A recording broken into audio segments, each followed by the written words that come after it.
paso, no un patín del diablo, ¿no? Y cosas por el estilo. Es algo que nos llama la atención. Dice, y que era agradable a los ojos. Va a jalar tu vista. La tentación va a jalar tu vista. No le vas a poder quitar la vista. Es como cuando pasa una muchacha despampanante y va caminando el hombre y nada más la ve así, como que se retuerce como si fuera el exorcista, ¿no? O sea, le llama la atención, ¿no? Y por último dice, y árbol codiciable para alcanzar la sabiduría. ¿Qué dijo? Si lo como, la serpiente me dijo que seré como Dios. Alcanzaré una sabiduría superlativa enorme. Eso tiene que ver con el orgullo, con la soberbia, de sentirte importante, de que tú digas, yo soy aquel, ¿no? Ahora, vamos a ver una analogía con otra persona, que es el Señor Jesucristo. En la tentación, aquí es Mateo, en el capítulo 26, en el versículo 41. No, perdón. Nada más se los voy a mencionar. Este es otro versículo. Pero ¿qué pasa con la tentación de Jesús en el desierto? Dice que el Espíritu llevó a Jesús al desierto para ser probado. Y habían pasado 40 días y viene el tentador, curiosamente también el diablo, y cuando vio que tenía hambre, le dice, dile a estas piedras que se conviertan en pan. Vemos la tentación por medio de la carne, lo que necesita el cuerpo, lo que necesita tu cuerpo. Y Jesús le dice, es que no era el momento. Dice, escrito está. ¿Con qué se defendió Jesús? Con la palabra, y con la palabra bien sembrada. Satanás lo que hizo fue torcer la palabra, pero él le contesta con la palabra bien clara, bien sembrada. Después le dice, le muestra todos los reinos del mundo y le dice, todo lo que ves, le dice, mira, es el deseo de los ojos. Todos estos reinos son míos y yo, si quieres, te los doy, si postrado me adorares. Y Jesús le dice, no, Satanás, apártate de mí, porque la Escritura dice, al Señor tu Dios adorarás y solamente a Él servirás. Entonces vemos el deseo de la carne, el deseo de los ojos. ¿Qué falta? La vanagloria de la vida. Satanás no pudo ni con la carne ni con los ojos, entonces viene directamente a algo que lo haga sentirse superior. Dice, lo lleva al pináculo del templo y dice, lánzate, aviéntate, porque escrito está que sus ángeles mandará para que te tomen, para que tu pie no tropiece en piedra. Y le dice, apártate de mí, Satanás, porque la Escritura dice que no tentarás al Señor tu Dios. Porque no era el momento de manifestarse Jesús como si fuera el león de la tribu de Judá. Era el momento de ser el cordero que fue llevado al matadero, que no abría su boca. Decía, aprendan de mí que soy manso y humilde de corazón. Era el momento de llevar un perfil bajo. Y Satanás quería llevarlo a que se llenara de soberbia. Y decía, si tú eres hijo de Dios, ¿qué pasó en la crucifixión? No le dijeron, si tú eres hijo de Dios, anda, baja de la cruz y demuestra que eres hijo de Dios. Y claro que Jesús lo pudo haber hecho, tenía todo el poder, porque Él dijo, yo puedo poner mi vida y lo puedo volver a tomar. Pero vengo aquí a hacer el propósito del Padre. Amén. Entonces vemos que de esa manera tú tienes que ubicar que así es como va a venir la tentación a tu vida. Ahora, pregunta, ¿la tentación es pecado? ¿Sí? ¿Alguien más dice que sí? A ver, ¿quién dice que sí?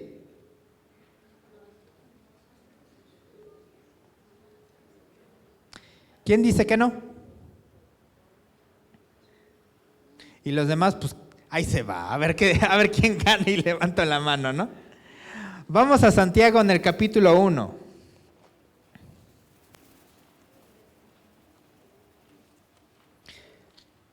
Santiago capítulo 1, versos del 12 al 15.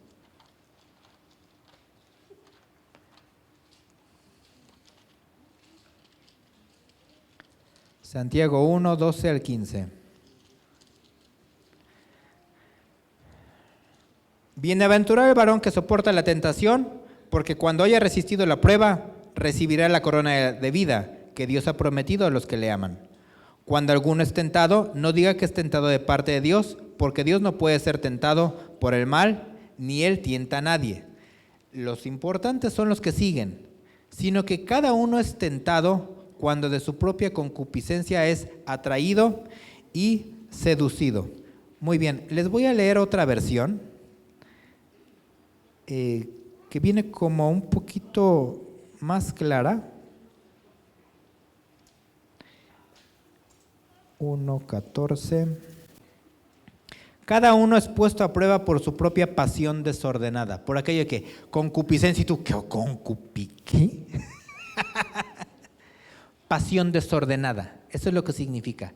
Cada uno es atraído, dice aquí, cada uno es puesto a prueba por su propia pasión desordenada, que lo arrastra, que lo seduce. Amén. Semejante pasión concibe y da a luz al pecado, y una vez cometido origina la muerte. Entonces, ¿qué es lo que sucede? Nosotros somos atraídos y seducidos por nuestras pasiones desordenadas. Todos los que estamos aquí tenemos una tendencia, algo que es nuestro talón de Aquiles. Todos tenemos algo. No hay alguien tan santo aquí que diga, no, a mí se me puede presentar lo que sea y yo pues, ni lo pelo, ¿no? Así como que pues, manda otra cosa porque eso para mí no es suficiente, ¿no? No, la verdad es que todos estamos sujetos a tentaciones. Va a haber siempre algo. Entonces, aquí dice que por este deseo, por esta pasión, dice, es atraído. Esta palabra atraer significa seducir. Y es lo que vemos que hizo la serpiente, vino y empezó a seducir. Poco a poco, la tentación va a ser muy sutil. Cuando el rey David no fue a la guerra, se quedó ahí en su casa, en su palacio, de repente se levanta, no estaba donde tenía que haber estado, se levanta y ve a lo lejos y ve a Betsabé y dice, ¡guau! O sea, porque se estaba bañando y él así como que, o sea, ¡ay, Señor! Pero, o sea, ¡ay, qué bonita!, ¿no? O sea, le vino la tentación. Era susceptible a esa tentación, al cuerpo de una mujer. La miró y la codició y la tomó. Incluso mandó matar al marido de Betsabé. Fue una serie de tentaciones en las cuales él cayó. Era una tendencia que él tenía. Así como de repente Jacob tenía la tendencia a mentir, a defraudar, y así tantas y tantas cosas. La palabra seducir tiene que ver con la idea de un anzuelo, tiene que ver con la idea de una cacería, tiene que ver con la situación de un cebo.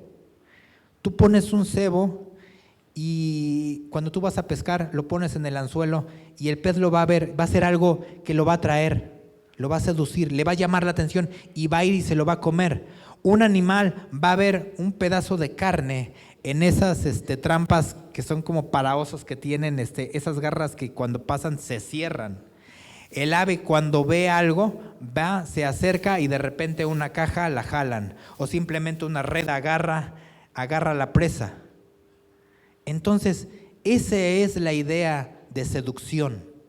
Somos atraídos y seducidos. Vamos de repente caminando bien por la vida y de repente nos encontramos con algo que nos llama la atención. Quizá tú eres una persona que quiere estudiar teología y te quieres preparar más y le empiezas a estudiar, pero de repente ya pierdes el hilo de por qué lo querías hacer, porque querías ser un gran apologista y de repente se te sube el conocimiento a la cabeza y te encuentras a quien sea y lo quieres aplastar así, pero con la palabra, unos bibliazos o con teología sistemática o con filosofía y te vuelves un ser tan soberbio y tan orgulloso porque caíste en esa tentación. Podemos caer en esa tentación. Hay de muchas índoles. Ahora, ¿qué dice Santiago en el capítulo 4, en el versículo 1? ¿Sí está quedando claro lo que estoy queriendo dar a entender? Dice, ¿de dónde vienen las guerras y los pleitos entre ustedes? ¿No es de sus pasiones las cuales combaten en sus miembros? ¿Qué dice aquí? Pasiones, las cuales combaten en sus miembros. Pasión significa deleite sensual. Ay, hermano, entonces la tentación tiene que ver nada más con la cuestión sexual. No, dije sensual. Pues es que tiene que ver, ¿no? No, cuando la Escritura se refiere a un deleite sensual, tiene que ver con los sentidos, con los impulsos naturales de la carne. Y no tiene que ver nada más con la cuestión sexual. Tiene que ver con todo lo que tiene que ver con mi gusto, con todo aquello que genera placer. Por poner un ejemplo, tú sabes que estás enfermo, te dijeron que eres diabético y que si quieres una buena calidad de vida, pues te tienes que cuidar.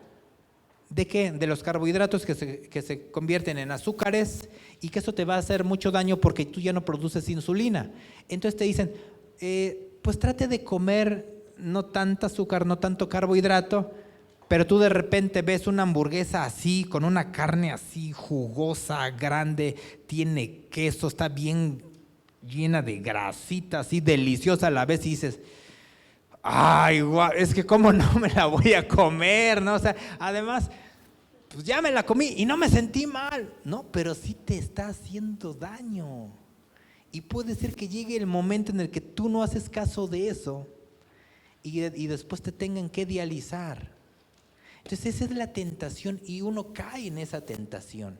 Es el placer de la comida.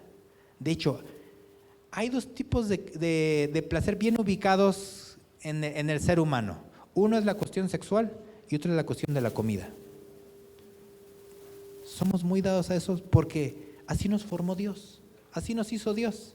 Pero en nuestra naturaleza caída lo usamos mal.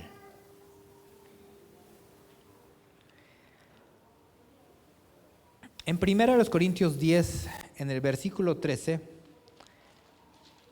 vemos que cuando viene a nuestra vida una tentación, nunca va a superar nuestras fuerzas. 1 Corintios 10, versículo 13.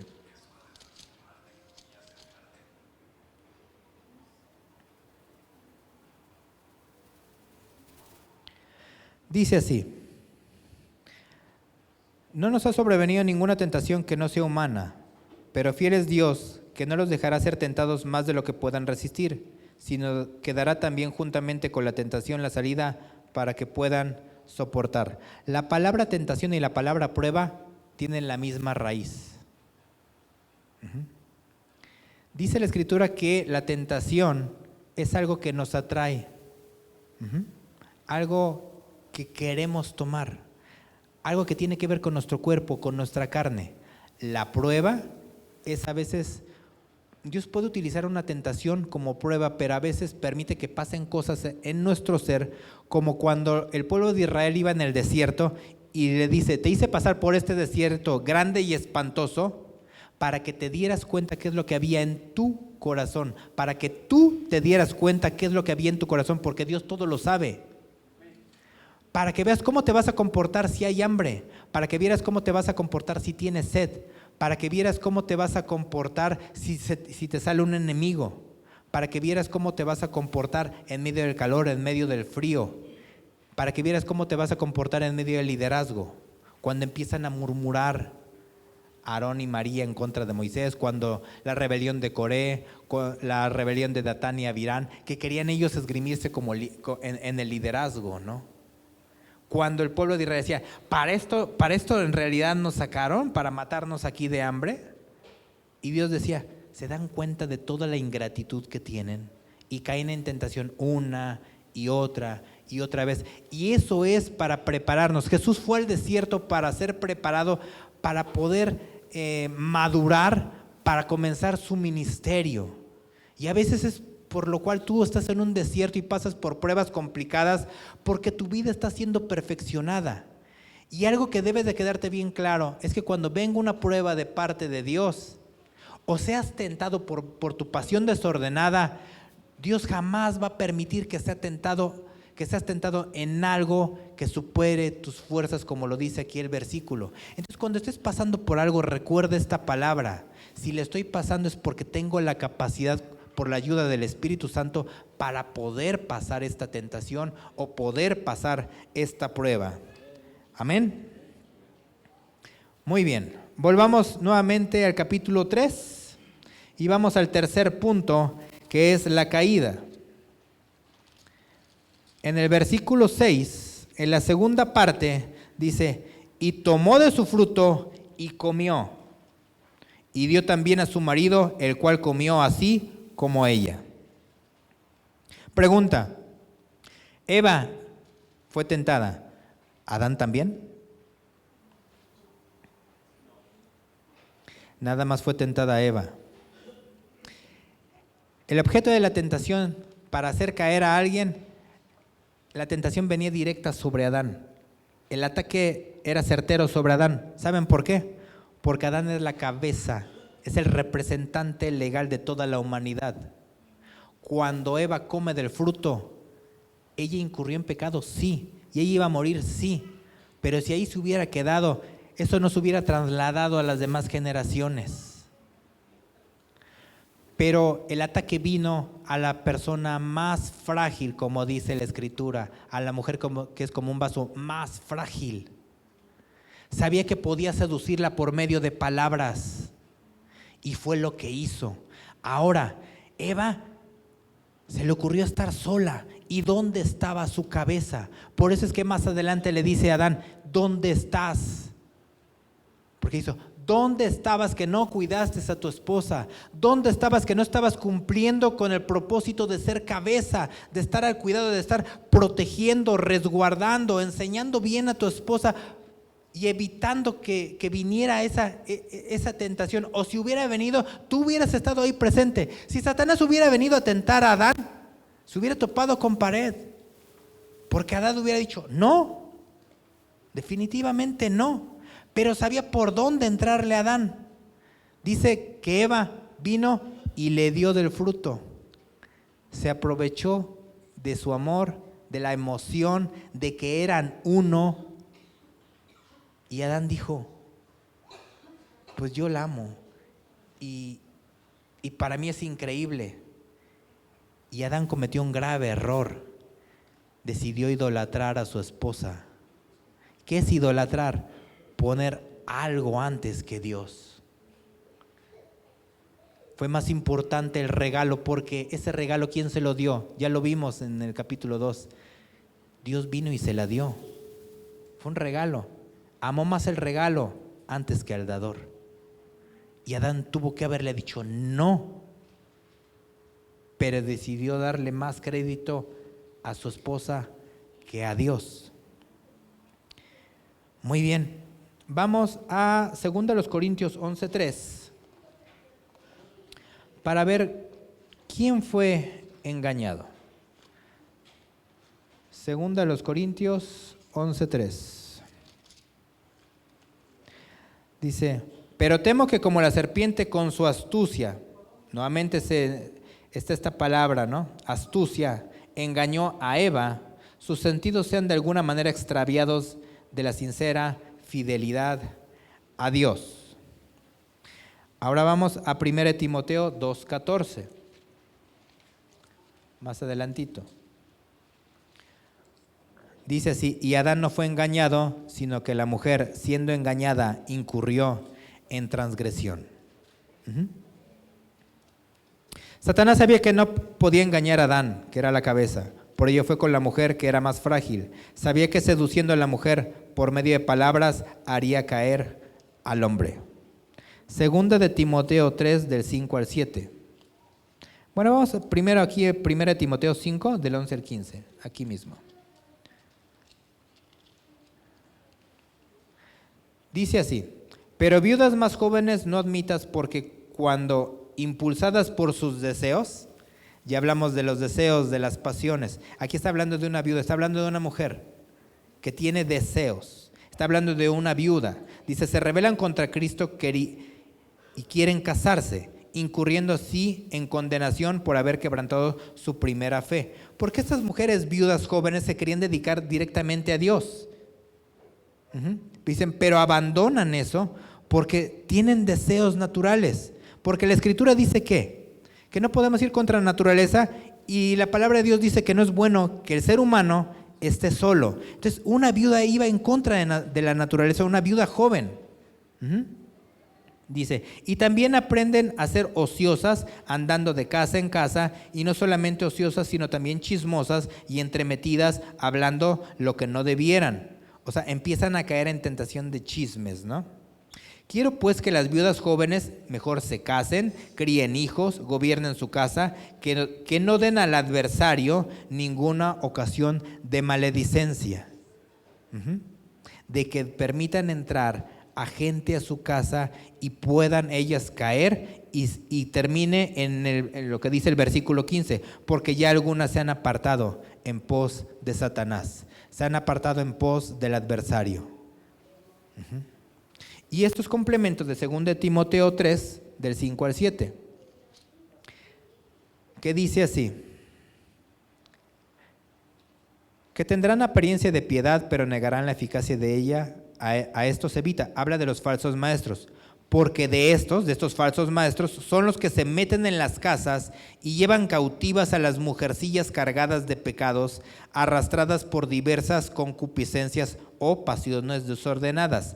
Estas siempre están aprendiendo y nunca pueden llegar al conocimiento de la verdad. Una mujer joven que esté sola,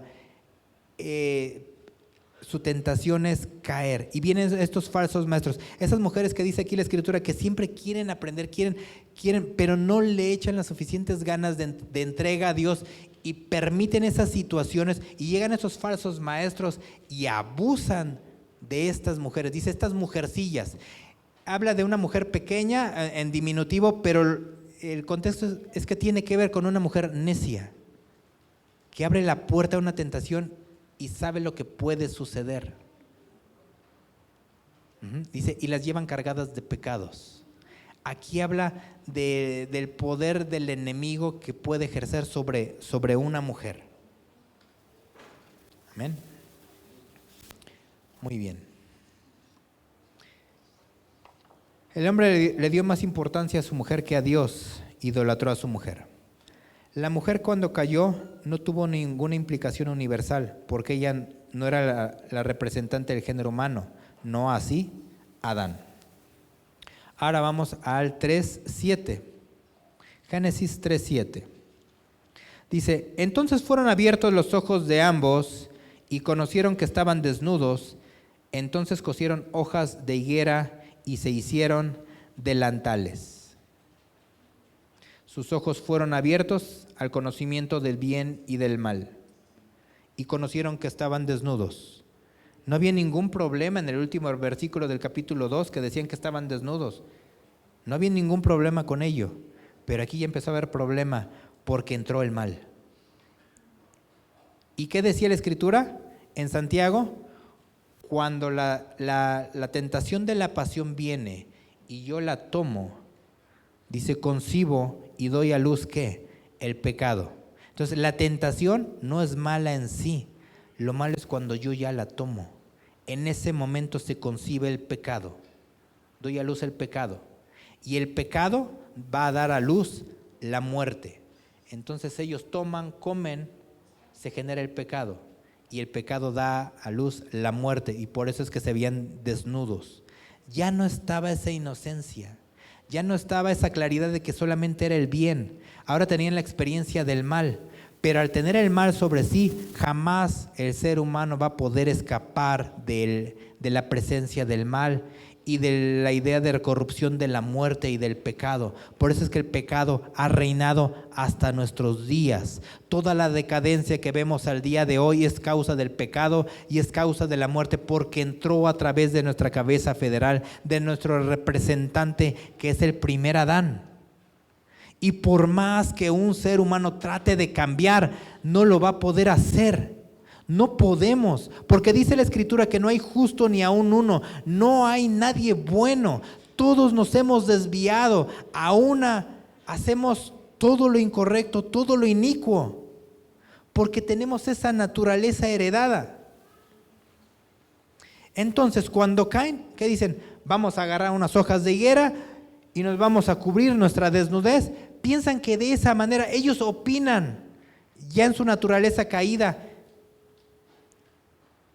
En ese tipo de pensamiento es como surge una religión en la cual uno puede decir, si yo me comporto de tal o cual manera puedo alcanzar la presencia de Dios, y eso no se puede. Si yo guardo ciertos mandamientos, puedo acercarme a Dios, perdón, pero eso no se puede, porque tenemos una naturaleza que va en contra de ello. Más adelante vamos a ver que era necesario la muerte de un animal para que fueran cubiertos con las pieles, que es un tipo de Cristo. Amén. Punto número 4 y último, la paga del pecado, que es muerte. Y oyeron la voz de Jehová Dios que se paseaba en el huerto al aire del día.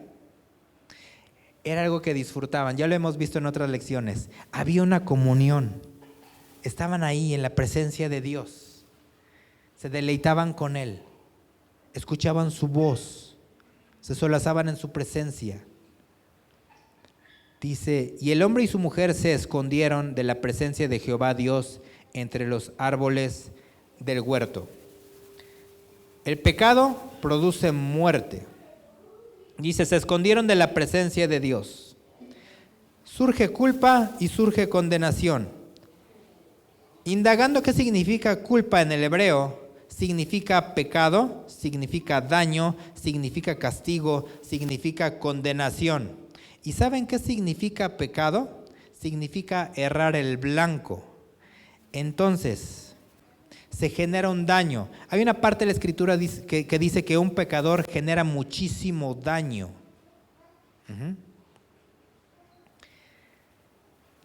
Entonces, por eso se escondieron, porque en automático sintieron culpa, sintieron condenación. Cuando tú has caído, cuando yo he caído, ¿qué tendemos a hacer? A escondernos. Nos sentimos mal, porque eso produjo muerte. Romanos 6:23 dice que la paga del pecado es muerte. Hablaba de dos aspectos en los cuales puede venir la tentación. Una es de carácter sexual y otra es por la cuestión de la comida.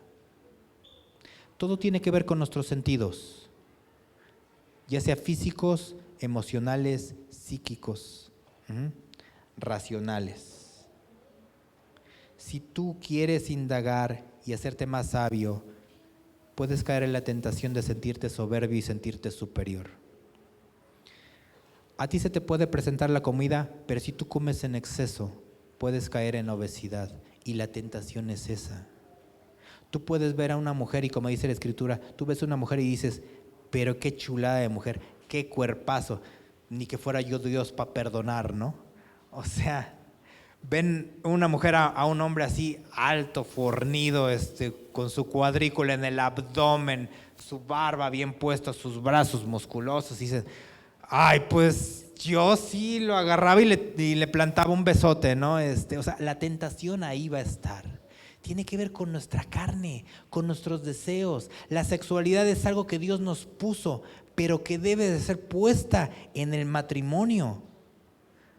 La palabra porneia, que significa, se ha traducido como fornicación, lo que significa es inmoralidad sexual.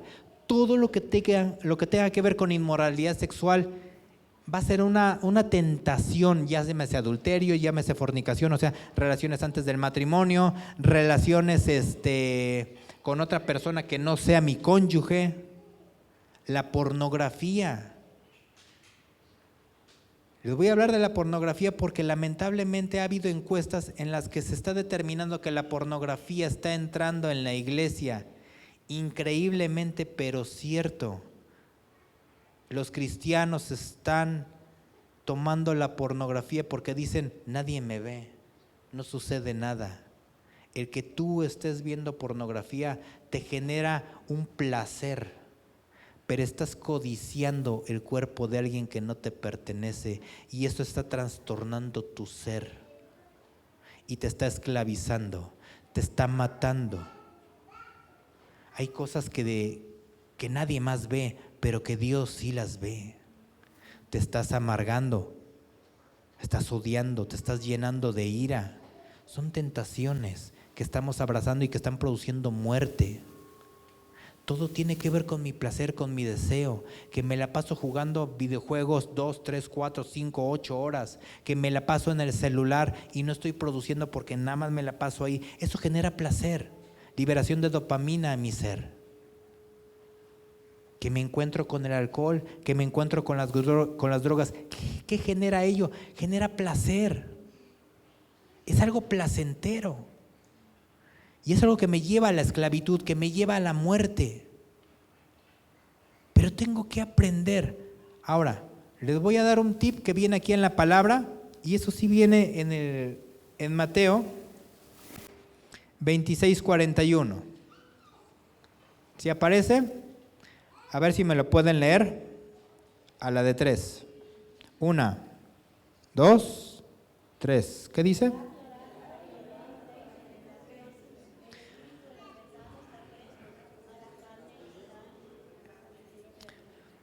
¿Qué dice? Velad y orad para que no entréis en tentación. Cuando tú estás en la presencia de Dios, cuando tú estás en comunión con Él, cuando tú lo estás escuchando, cuando estás escuchando su palabra, ¿con qué se defendió Jesús? Con la palabra. Pero si tú no lees la palabra, si no la leemos, ¿cómo nos vamos a defender? De la palabra surge el escudo. El hermano Charlie hablaba hace rato de la armadura, y parte de esa armadura es el escudo de la fe, y la fe viene del oír, y el oír, ¿qué? La palabra del Señor. ¿Y cuál es nuestra arma con la cual nosotros nos defendemos? Es la palabra, es la espada del Espíritu, que es la palabra de Dios. Con esa se defendió el Señor Jesús ante la tentación. Cuando estamos en oración, nuestro espíritu se empieza a fortalecer, y cuando viene la tentación, podemos pasarla. Pero si descuidamos la oración, si descuidamos la lectura de la palabra, entonces vamos a estar débiles. Y cuando se presenta la tentación, miren, a mí me da mucha risa que de repente hay cantos o vienen personas y dicen, no, tú reprende el espíritu de fornicación, ¿no? Y yo me quedo, ojalá fuera así de sencillo, ¿no? Fornicación, yo te ato en el nombre del Señor Jesucristo, ¿no? Y dices tú, ojalá fuera así de sencillo. Cuando la Escritura, ¿qué dice de la fornicación? Huye de la fornicación. No te dice enfréntala, te dice huye. ¿Qué hizo José? Le dijo, te reprendo. No le dijo eso, salió corriendo. Cuando se te presente la tentación en una cuestión sexual, huye. Y fortalécete en la presencia de Dios para que puedas ser ese hombre y esa mujer que hacen lo correcto, que vive en santidad, porque eso es lo que te va a convenir a ti y a mí, seguir el consejo de Dios. Tiene que ver con mi consagración, tiene que ver con mi santidad, tiene que ver con mi estilo de vida. Si la primer pareja no hubiera caído, algo muy diferente hubiera sido. Jesús no cayó, nunca hubo pecado en él.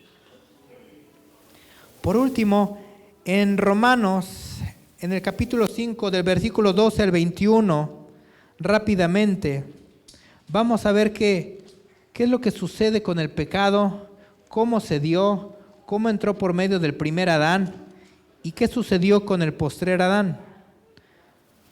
Romanos 5, del 12 en adelante. Por tanto, como el pecado entró en el mundo por un hombre, o sea, Adán, y por el pecado la muerte, así la muerte pasó ¿a qué? A todos los hombres, por cuanto todos pecaron. Pues antes de la ley había pecado en el mundo, pero donde no hay ley no se inculpa de pecado. Si alguien no te dice, no codicias, tú dices, si a mí no me ha dicho nadie, pues yo codicio y yo no siento que exista un mal, salvo el poder de la conciencia. No obstante, reinó la muerte desde Adán hasta Moisés, que es donde se promulga la ley, aún en los que no pecaron a la manera de la transgresión de Adán, el cual es figura del que había de venir. Aquí está hablando de Cristo. Pero el don no fue como la transgresión, porque si por la transgresión de aquel uno murieron los muchos, o sea, todos nosotros, Dice, abundaron mucho más para los muchos la gracia y el don de Dios por la gracia de un hombre, Jesucristo. Y con el don no sucede como con el caso de aquel uno que pecó, porque ciertamente el juicio vino a causa de un solo pecado para condenación. Pero el don, o sea, el regalo, vino a causa de muchas transgresiones, pasado, presente y futuro, para justificación. Pues si por la transgresión de uno solo reinó la muerte, o sea, imperó en todas las épocas, mucho más reinarán en vida por uno solo, Jesucristo, los que reciben la abundancia de la gracia y el don de la justicia. Así que, como por la transgresión de uno vino la condenación a todos los hombres, de la misma manera por la justicia de uno, o sea, Jesucristo, vino a todos los hombres la justificación de vida. Porque así como por la desobediencia de un hombre los muchos fueron constituidos pecadores, así también por la obediencia de uno los muchos serán constituidos justos. Por eso es que ahora nos llamamos justos. Pero la ley se introdujo para que el pecado abundase. Mas cuando el pecado abundó, sobreabundó ¿qué? La gracia que viene por nuestro Señor Jesucristo. Para que así como el pecado reinó para muerte, así también la gracia reine por la justicia para vida eterna. ¿Mediante quién? Mediante Jesucristo, Señor nuestro. Hay provisión para la caída. Amén. Muy bien. Por último, solamente quisiera leerles algo rápido para que vean cómo es esto del pecado. Es un libro que se llama El Paraíso Perdido y es una cuestión de tipología en la que se representa el pecado, la culpa, la muerte de Satanás. Pongan atención. Dice, se divisan por fin las murallas del infierno, que se elevan hasta sus horribles bóvedas, y las 3 puertas triplicadas formadas por 3 planchas de bronce, 3 de hierro y 3 de diamantina roca, todas impenetrables, todas rodeadas de un valladar de fuego inextinguible. Delante de ellas, a cada lado, estaban sentadas 2 formidables figuras. Una, de la cabeza a la cintura, tenía apariencia de mujer, y mujer bellísima, pero su asqueroso cuerpo era el de una serpiente armada de aguijón mortal y cubierta de anchos y escamosos pliegues. La rodeaban por la mitad multitud de perros rabiosos, que despidiendo de sus anchas fauces del cancerbero incesantes aullidos, producían horrendo estrépito. Si alguna vez se veían obligados a ocultarse, iban metiéndose sin dificultad en las entrañas del monstruo, donde tenían asilo seguro, e invisibles allí seguían ladrando. Eran menos aborrecibles los que atormentaban a Sila mientras se bañaba en el mar que separa al Calabrés de las mugientes costas de Trinacria. Ni ofrecía tan horrible aspecto el séquito que acompañaba a la nocturna maga cuando, cabalgando por los aires y atraída por el secreto olor de la sangre de algún niño, acudía a los bailes de las brujas de Laponia y eclipsaba el resplandor de la luna con la fuerza de sus encantos. La otra figura, si puede darse este nombre a lo que tenía forma distinta de miembros ni articulaciones, o si puede llamarse sustancia a lo que parecía una sombra, negra como la noche, feroz como 10 furias, terrible como el infierno, blandiendo un terrible dardo, y en lo que aparentaba cabeza tenía algo que representaba como una corona real. Al acercarse Satanás, se levantó el monstruo de su asiento, avanzó presuroso hacia él, y el infierno retembló con sus pasos. Lo contempló con asombro el impávido enemigo y se admiró, pero sin miedo, porque excepto a Dios y a su Hijo, no respetaba ni temía a ningún ser creado, y con desdeñosa mirada se anticipó a hablar diciendo: ¿De dónde vienes tú? ¿Quién eres, monstruo detestable? ¿Qué temerario y terrible osas con tu deforme aspecto oponerte a mi paso en estas puertas? Estoy decidido a pasarlas y ten por seguro que no te pediré permiso. Retírate o pagarás cara tu insensatez, hijo del infierno. Aprenderás por experiencia a no competir con los espíritus celestiales.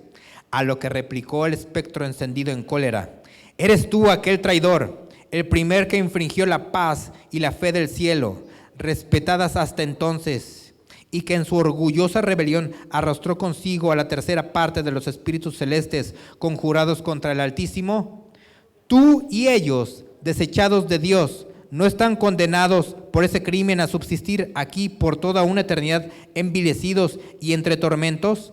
¿Te cuentas tú entre los espíritus del cielo, habitante del infierno? Y prorrumpes en altiveces y arranques de menosprecio aquí, donde impero como soberano y donde, para mayor confusión tuya, soy tu Señor y Rey. Atrás, fugitivo impostor, ve a tu calabozo y pon nuevas alas a tu ligereza, no sea que con un látigo de escorpiones avive tu lentitud, o que al menor impulso de ese dardo te sientas sobrecogido de extraño horror y de angustias que todavía no conoces. Así dijo el espectro, y hablando y amenazando, adquirió un aspecto 10 veces más repulsivo y espantoso. Por su parte, Satanás, ardiendo en furia, no daba muestras de ningún temor, semejante a un ardiente cometa que inflama el espacio ocupado por el enorme serpentario en el cielo ártico, destilando de su horrible cabellera pestilencia y guerras. Se tiran ambos combatientes en un golpe mortal a la cabeza, contando con que no han de tener que repetirle sus falaces manos, y se provocan con sus miradas, como cuando cargadas con la artillería del cielo, avanzan dos nubes lóbregas mugiendo sobre el mar Caspio, y se colocan frente a frente, hasta que un soplo del viento les da señal de romper en medio de los aires el cruel combate.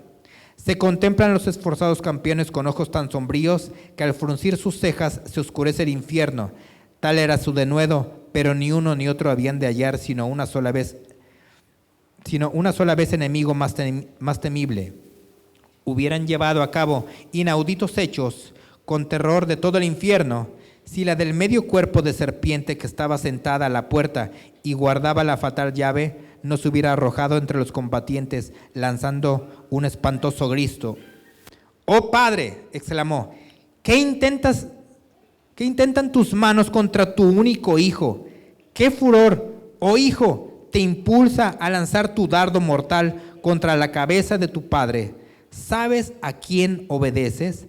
A aquel que sentado en su supremo trono se ríe de ti, porque eres esclavo suyo, porque ejecutarás débilmente cuanto te ordene en su cólera, que él llama justicia, su cólera que algún día los destruirá a los dos. Dijo esto, y a su voz se detuvo el infernal fantasma, y Satanás le respondió de esta manera: con tu extraño grito y tus palabras igual de extrañas, te has interpuesto aquí de modo que al suspender su repentino golpe mi brazo, no renuncia a ejecutar lo que ha resuelto. Pero antes deseo saber de ti quién eres, por qué reúnes esas dos formas y por qué al encontrarme por primera vez en este valle infernal me has llamado Padre y dices que es hijo mío este espectro. No te conozco, ni he visto jamás seres tan detestables como ustedes. Entonces, ¿ya me has olvidado?, replicó ella. ¿Tan horrible parezco ahora a tus ojos, cuando en el cielo me tuviste por tan hermosa? En medio y a la vista de todos los serafines coligados contigo en tu atrevida rebelión contra el Rey del cielo, te sobrecogió de pronto un dolor cruel. Nublados y desvanecidos tus ojos se perdieron en las tinieblas, mientras que brotando de tu cabeza una tras otra apretadas llamas, se abrió profundamente por el lado izquierdo y semejante a ti en la forma y esplendor, animada de celestial hermosura, salí de ella en figura de diosa armada. Retrocedieron llenos de admiración todos los espíritus y me llamaron pecado, considerándome como un presagio siniestro, pero familiarizados después conmigo, les gusté de manera que mis gracias seductoras rindieron a los que me miraban con más desvío. Fuiste tú el primero que, contemplando a menudo en mí tu perfecta imagen, te enamoraste de ella y a solas conmigo gozabas con inefables deleites que engendraron en mis entrañas un nuevo ser. En tanto estalló la guerra, se combatió en los campos del cielo, nuestro poderoso enemigo alcanzó indiscutible triunfo. ¿Qué se podía esperar? Y nuestro bando quedó derrotado en todo el firmamento. Cayeron nuestras legiones, precipitadas desde las alturas del cielo hasta en el fondo de este abismo, y envuelta en su ruina, caí yo también. Entonces me fue entregada esta llave poderosa, con orden de mantener estas puertas cerradas para siempre y que nadie pueda traspasarlas si no las abro. Pensativa y sola me senté aquí, me duró poco el sosiego, pues fecundado por ti mi vientre y cercano ya al trance extremo, experimentó movimientos prodigiosos y dolores insoportables. Por fin ese aborrecible vástago que ves, hechura tuya, abriéndose paso violentamente, desgarró mis entrañas y retorciéndose estas por el miedo y las convulsiones, quedó toda la parte inferior de mi cuerpo desfigurada. Nació ese enemigo mío, nació de mí blandiendo su fatal dardo, que lo destruye todo. Y huí gritando, ¡muerte! Se estremeció el infierno al oír este horrible nombre, y en lo más hondo de sus cavernas se oyó un suspiro que repetía, ¡muerte! Y yo seguía huyendo, y el espectro corría tras de mí, aunque al parecer no tanto encendido en rabia, sino en lujuria, y como era más ligero que yo, me alcanzó al fin, y sin respeto a mi horror de madre, entre impuros y violentos abrazos, engendró conmigo en aquel arrebato estos monstruos ladradores, que lanzando continuos aullidos me acosan como ves, y de nuevo los cobijo a todas horas, y a todas horas me hacen sentir los dolores de su cruel parto, porque vuelven a entrar en mi vientre, cuando quieren, y aullando y royendo mis entrañas, que son su alimento, salen de pronto y me causan tan profundo terror que no hallo un instante de tregua ni reposo. ¿Se acuerdan que decíamos que en Ezequiel decían hasta que se halló en ti maldad? Aquí está describiendo cómo nació el pecado y era hijo de Satanás. Y cómo del pecado dio a luz la muerte, que es hijo del pecado.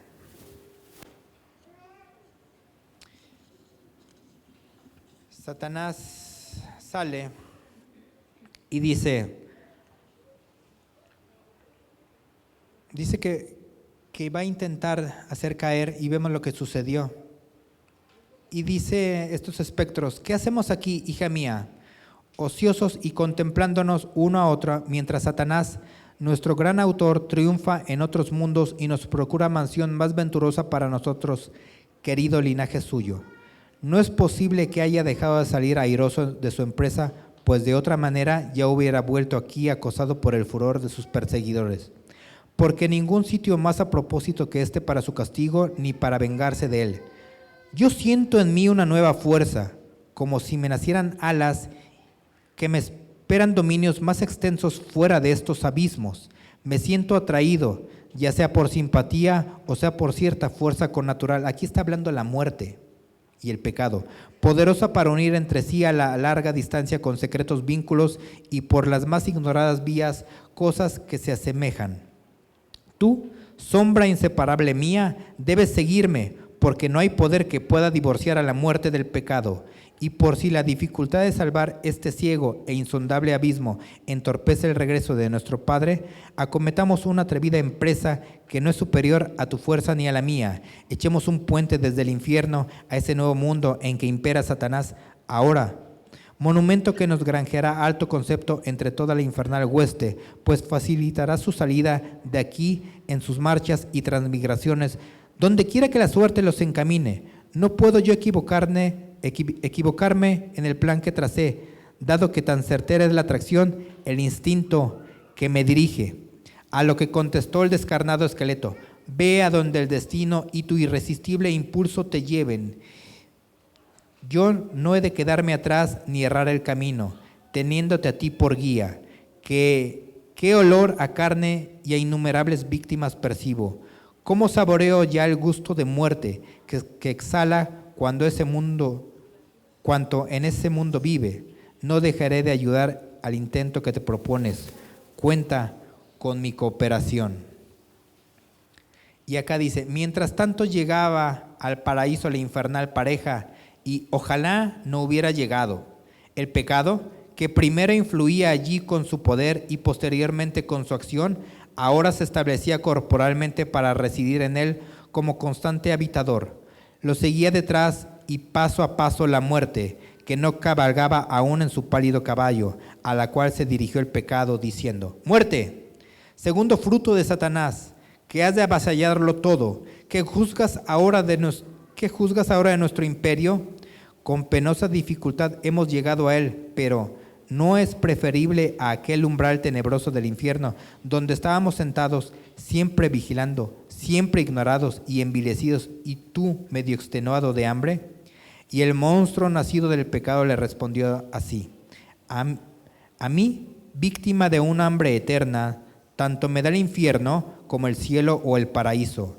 Me encontraré mejor allí donde más tenga que devorar. Y esto, aunque tanta abundancia ofrece, me parece demasiado pequeño para llenar este estómago y este anchuroso cuerpo.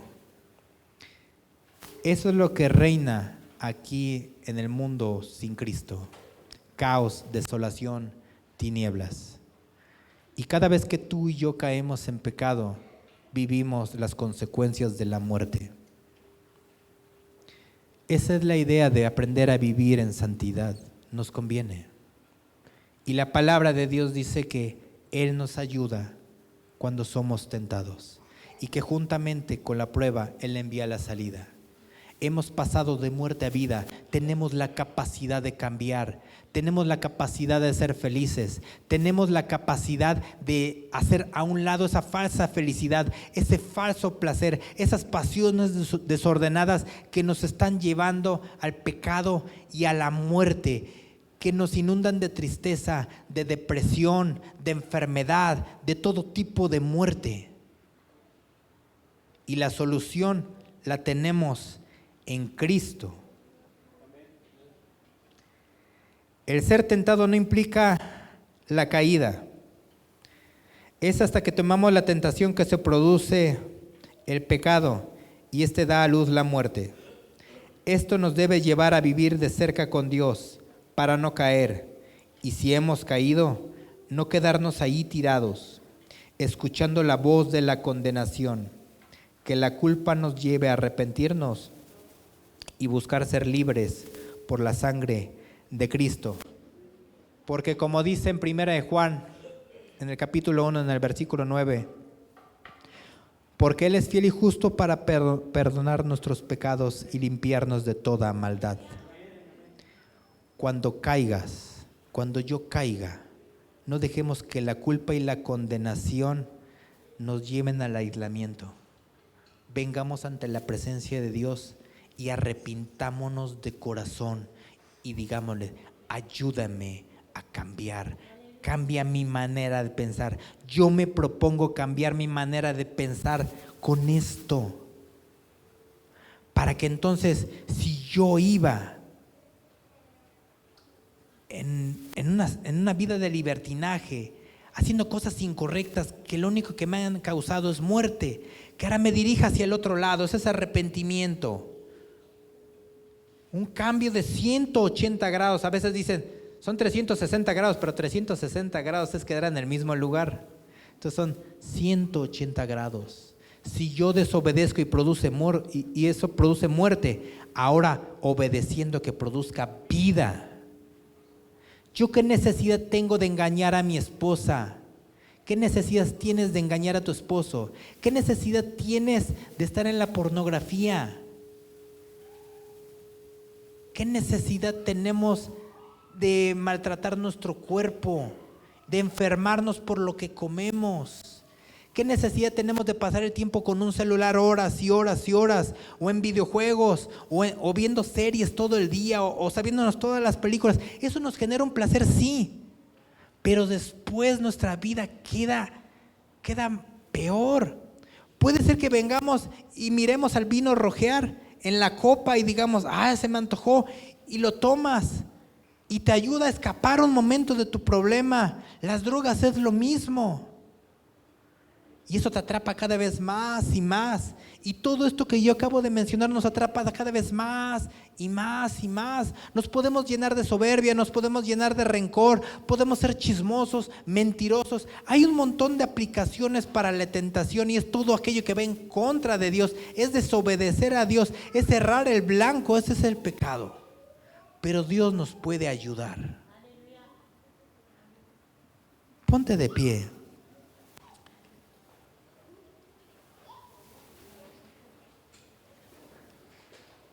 Si tú sientes en tu corazón que esta palabra te Bueno, ahorita en un momentito yo tengo una señal. Si tú sientes en tu corazón culpa, si tú sientes condenación, si tú sientes que no alcanzas a hacer lo que Dios quiere que hagas, que le has fallado tanto a Dios, o simplemente dices, qué aburrido, yo solamente vengo aquí porque me trajeron, es que esta es la bonita costumbre, la bonita tradición, esta es mi religión, y te quieres arrepentir de ello. Arrepentirte es más que llorar. Arrepentirte es dar un giro de 180 grados y decirle a Dios, aquí estoy. Si ese es tu caso, levanta tus manos, cierra tus ojos y dile, aquí estoy. Señor Jesús, aquí estamos delante de ti. Entendemos que el pecado ha traído muerte a nuestras vidas, ha trastornado nuestro ser. Vivimos tristes, vivimos deprimidos, llenos de odio, llenos de rencor. Perdóname porque no he sido fiel a mi pareja. Perdóname porque aunque no he caído físicamente en el adulterio o en la fornicación, me la paso mirando a otras personas y las codicio en mi mente. Tengo estas tentaciones día con día y no hallo manera de superarlas, pero tú eres el único que puede ayudarme. Aquí estoy y te pido que me perdones. Te pido que me perdones, que me tomes en el hueco de tu mano y que sea tu preciosa sangre lo que cubra y me proteja y líbrame de todo sentimiento de culpa, de todo sentimiento de condenación. Aquí está mi vida, aquí está mi corazón. Quiero vivir una vida en abundancia. Ya me cansé de caer. ¿Quién podrá engañar? ¿Cómo podré esconder la falta que me haces, Dios? Por más que hago el bien, sé bien que no estoy bien. Siento Tengo un vacío en mi corazón. ¿Cuántas veces me has llamado? Tu afán te ha llevado a descuidar tu familia. El afán te ha llevado a descuidar a tu esposa, a tus hijos. Esperas por mí. Has provisto lo material, pero te has olvidado de lo demás. Señor Jesús, Perdónanos, sé que Señor. esperas más de mí. Sé que esperas más de mí. Perdóname, Señor Jesús. Sé que esperas más de mí. Sé que esperas más de mí. Si quieres hacer un nuevo compromiso con Dios, ven aquí a la presencia del Señor.